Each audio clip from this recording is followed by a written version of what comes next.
40 गुण युक्त अरहंत परमेष्ठी की जय। मानसिंह आचार्य महाराज की जय। आचार्य गुरु 108 परम तपस्वी पंचहरि परमतिशी संत शिरोमणि 5 वर्ष के जल के त्यागी स्वतंत्रता सेनानी ज्ञान वृद्धि तप वृद्धि वयु वृद्धि मेरे हृदय में वास करने वाले आचार्य गुरु 108 नेमी सागर जी महाराज की जय। क्षेत्र नेमीगिरी पंडित परम पूज्य आचार्य गुरु 108 दया सागर जी महाराज की जय। भव्य आत्माओं, यहाँ प्रसंग चल रहा है भक्तामर का। प्रत्येक भव्य आत्मा सुख चाहता है, दुखों से छुटकारा प्राप्त करना चाहता है। दुख कोई नहीं चाहता। क्यों सौरभ भैया, आप चाहते हो दुख? नहीं। राधा दीदी, आप दुख चाहते हो? और भव्य आत्मा आप सभी बताओ, दुख चाहते? दुख तो सपने में भी नहीं चाहते हो, लेकिन सुख चाहते हैं, लेकिन सुख को प्राप्त करने का उपाय नहीं कर पाते। इसलिए हम संसारी प्राणी दुखी हैं। लेकिन फिर भी हम ऐसे दुखों से छुटकारा प्राप्त करने के लिए हम भगवान अरहंत प्रभु के गुणों का गुणानुवाद मानतुंग आचार्य महाराज के द्वारा बताया हुआ भक्तामर स्तोत्र, इस स्तोत्र की आराधना भक्ति साधना करने का प्रयास कर रहे हैं। मानतुंग आचार्य महाराज ने आज 48 श्लोक हमारे आपके पास प्रस्तुत किए हुए हैं। ऐसे 48 श्लोकों में आज कौन से नंबर का श्लोक आ रहा है? 27। आंकड़ा कितना है? 7 और 2 9। 9 का कोई भी मुंह फेरने की ताकत नहीं रख सकता। 9 दूनी 18, 8 और 1 9, 9 3 27, 7 2 9, 9 चौक 36, 6 और 3 9। ऐसे कितने ही 9 का गुणा करते चले जाओ, वो कभी 9 से न घटेगा न बढ़ेगा। 9 का मुंह किसी की ताकत फेरने की नहीं। ऐसे ये 27 नंबर का श्लोक हमारे लिए मिला हुआ है। ऐसे 27 नंबर के श्लोक का हमारे आपके लिए उच्चारण है। ओ विश्व यदि नाम गुणेर शेषे तम संस्तो निरोकास्तया मुनीषा तोषे विराट गर्भे सुप्रांतरे कदाचित पीछ तोषे। ये श्लोक हमारे आपके लिए प्राप्त है। ऐसे श्लोक को राधा दीदी अपने मधुर कंठ से आपको प्रस्तुत कर रही हैं, बोल रही हैं। आराम से सुंदर है बोलेंगी। ओ विस्मयो त्रिदिनाम गुणैर शेषे तं संसृतो निरवकाशतया मुनीषा दोषे रूपात् विविधाश्रय जाति गर्वे स्वप्नांतरेऽपि न कदाचित् पीच्छितोऽसि। ये सुंदर श्लोक है, आपने सुना। इस श्लोक का महत्व क्या है? इस श्लोक में सारांश क्या है? हे नाथ, हे प्रभु, हे अनंत प्रभु, हे अनंत गुणों के धारक, हमारे मानतुंग आचार्य महाराज क्या कह रहे हैं आपके प्रति? हे नाथ, गुणों को उत्तम स्थान अन्य स्थान पर कहीं नहीं मिला। इसलिए सारे गुण समेट कर एकत्रित होकर आप में ही आकर समा गए। प्यारे बंधु, कितनी बड़ी बात है। गुण जगह खोज रहे थे कि मैं किसके पास जाऊं, उन्हें अन्य कहीं कोई स्थान नहीं मिला। इसलिए वो सारे गुण समेट कर एकत्रित होकर कहाँ आकर समा गए? अरहंत प्रभु आप में समा गए हैं। ऐसे आप गुणों के पुंज, गुणों के भंडार, गुणों को आप अपने आप में समाये रखने वाली आप गागर में सागर को समा लिया। अनंत अनंत गुण आप में आकर समा गई। कितने महान आप हैं। और इसके उपरांत क्या कहते हैं मानतुंग आचार्य महाराज? दोष, ये दोष थे वे दोष भी जगह खोज रहे हैं, लेकिन वो आपके पास सपने में भी नहीं आ पा रहे हैं। उनने देखा सारे गुण यहाँ पहुंच गए, तो मैं भी उन्हें वहां पहुंच जाऊं, तो वहां वो दोष सपने में भी नहीं पहुंच पा रहे हैं आपके पास। तो प्यारे बंधु, ऐसे दोष रहते, क्या दोष रहते अरहंत प्रभु को मैं अपनी ओर से कोटि कोटि नमन नमोस्तु करता हूँ। ऐसे अरहंत प्रभु गुणों के भंडार। आज संसार के अंदर गुण है, हर इंसान चाहता गुण मिले, लेकिन गुण को नहीं खोजना चाहता। बोल देता इसमें अवगुण है, इसमें अवगुण है, इसमें अवगुण है, इसमें अवगुण है। सारी दुनिया में अवगुण ही अवगुण दिखाई देते हैं। क्यों? कि जो जैसा हुआ करता है, जो जैसा हुआ करता उसे वैसा ही दुनिया दिखाई दिया करती है। अगर सावन के महीने में, अगर सावन के महीने में कोई अंधा हो जाए, क्या सावन के महीने में कोई अंधा हो जाए तो उसे क्या दिखाई देगा? कहावत है, सावन के अंधे को हरा हरा ही दिखाई देता। क्यों? उसको सावन के महीने में जहाँ देखो चारों ओर हरियाली हरियाली दिखाई दे रही थी, हरियाली देखते देखते अंधा हो गया। अब उसको और कुछ नहीं समझ में आता, हरा हरा ही समझ में आता है। ठीक उसी प्रकार से आज अवगुण है। आज अगर हम अवगुणी हैं तो हमें सारा दुनिया अवगुणी दिखाई देगा। और जब हमने आपस में चर्चाएं की, परामर्श किया कि अवगुण है, तो मेरे को मेरे गुरु नेमी सागर महाराज ने एक सलाह दी कि आप वास्तव में अवगुण खोज के लाओ। क्या खोजो?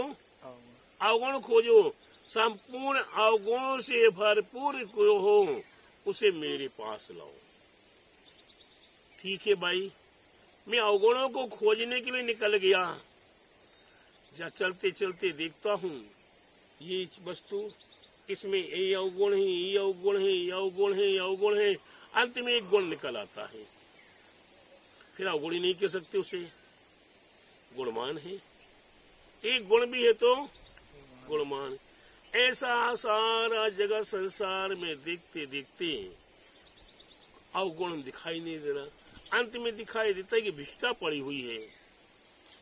क्या पड़ी हुई है? विष्ठा पड़ी हुई है। वो अवगुण है, गंदगी है। सभी उसको देख के मुंह फेर लेते हैं, नाक कर लेते हैं, मुंह टेढ़ा कर लेते हैं। इसी बीच में सुअर आता है और उस विष्ठे को भी बड़े प्रेम से चाव से खाता है। अरे विचार आता है, अरे इसमें कोई गुण है। अगर गुण नहीं होता तो सुअर नहीं खाता इसे। अरे सुअर को कोई पसंद नहीं करता, सुअर का नाम सुनना पसंद नहीं करता।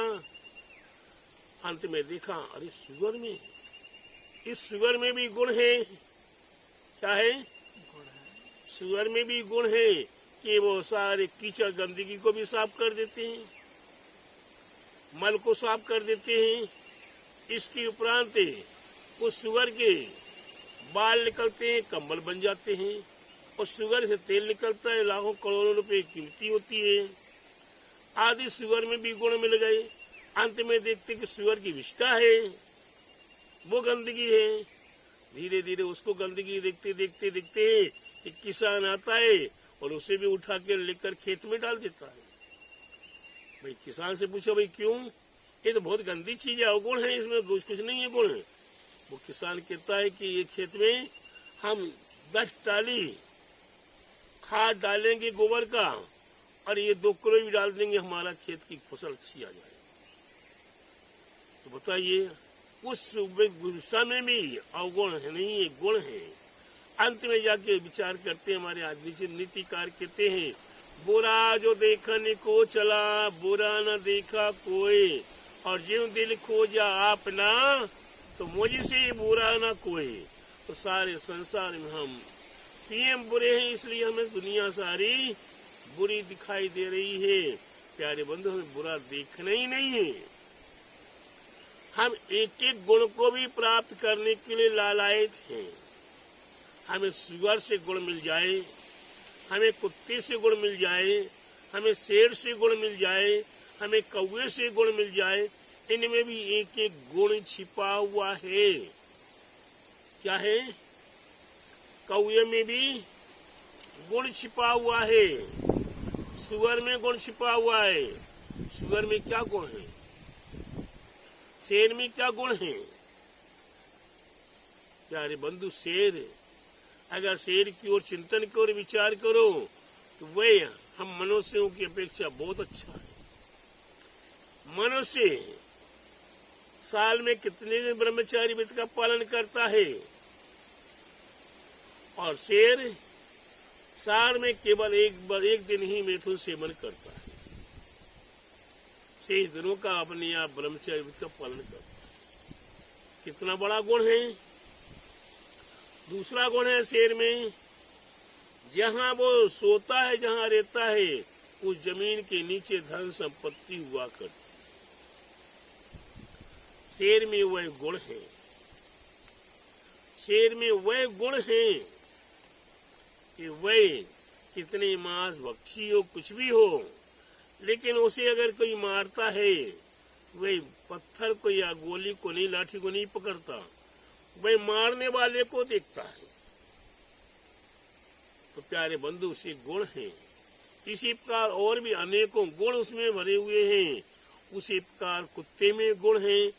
कुत्ता वर्ष में 1 महीने केवल मांस मैथुन सेवन करता है, 11 महीने मैथुन सेवन का त्याग रहता उसका। प्यारे बंधु, विचार करो, कुत्ता, इंसान तो गंदगी में बैठ जाएगा, साफ कौन करे, लाचार हो जाएगा, गंदगी को सफाई करने की इच्छा नहीं होती है, लेकिन कुत्ता बिगर गंदगी को साफ किए बिगर नहीं बैठता है।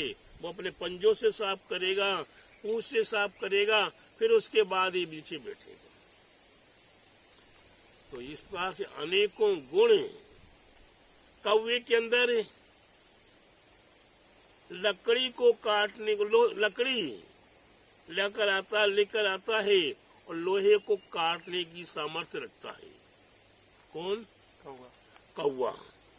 कौवा उसी स्थान पर मैथुन सेवन करेगा जिस स्थान के नीचे जमीन में धन संपत्ति होगी।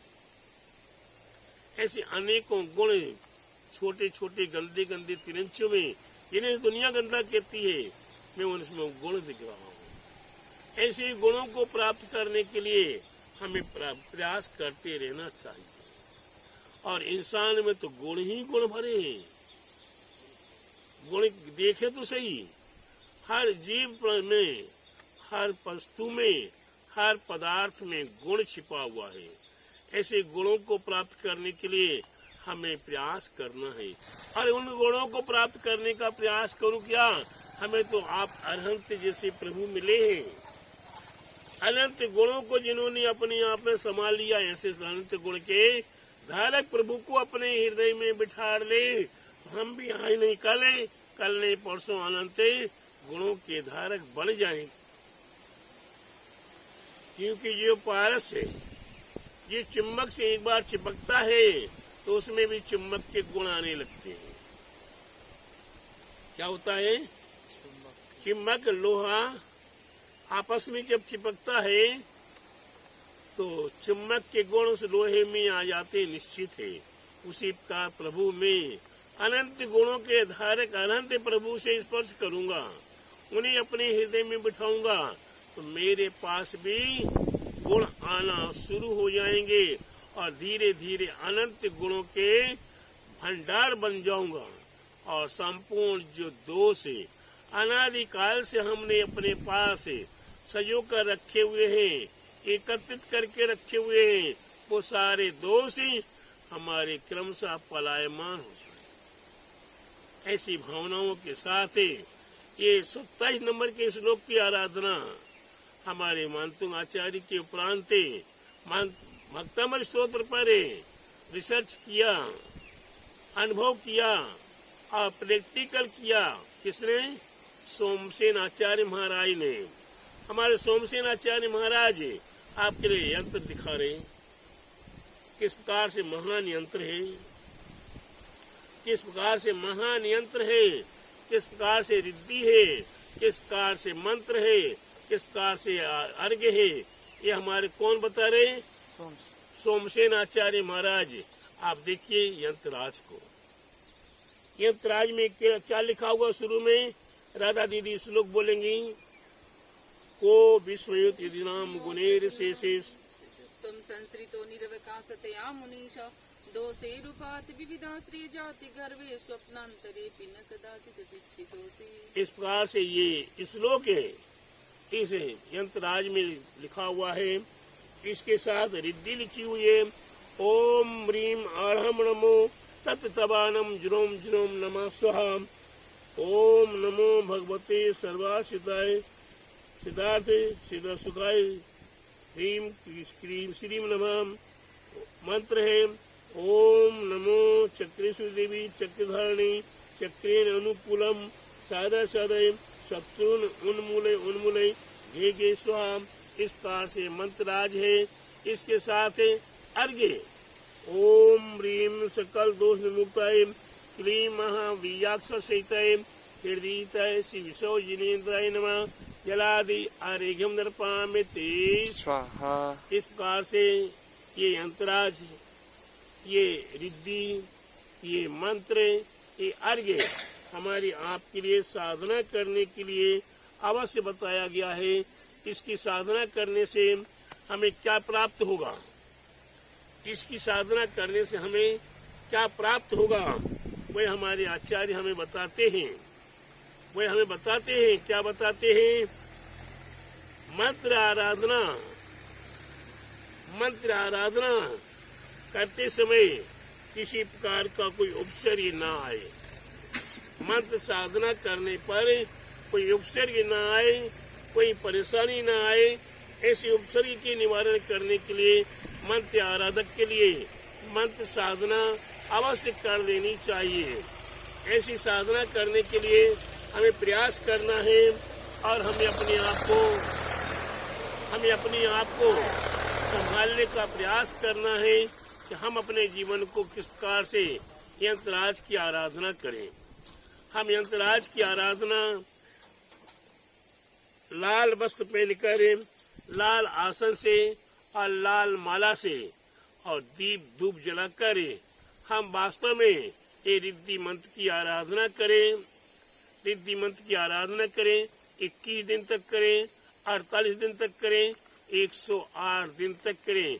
ऐसी रिद्धि मंत्र की आराधना करें और अपने आप को ये नाना प्रकार की जो आराधना करते समय उपसर्ग आया करते हैं, विघ्न बाधाएं उत्पन्न हुआ करती है, ऐसी विघ्न बाधा न आए और हमारे लिए मंत्र साधना आराम से कर सके। क्योंकि मंत्र आराधना में उपसर्ग करने वाले देवी देवता बहुत हुआ करते हैं। इसलिए मंत्र साधना के लिए बताया भी गया है कि हम मंत्र साधना किसके निर्देश में करें?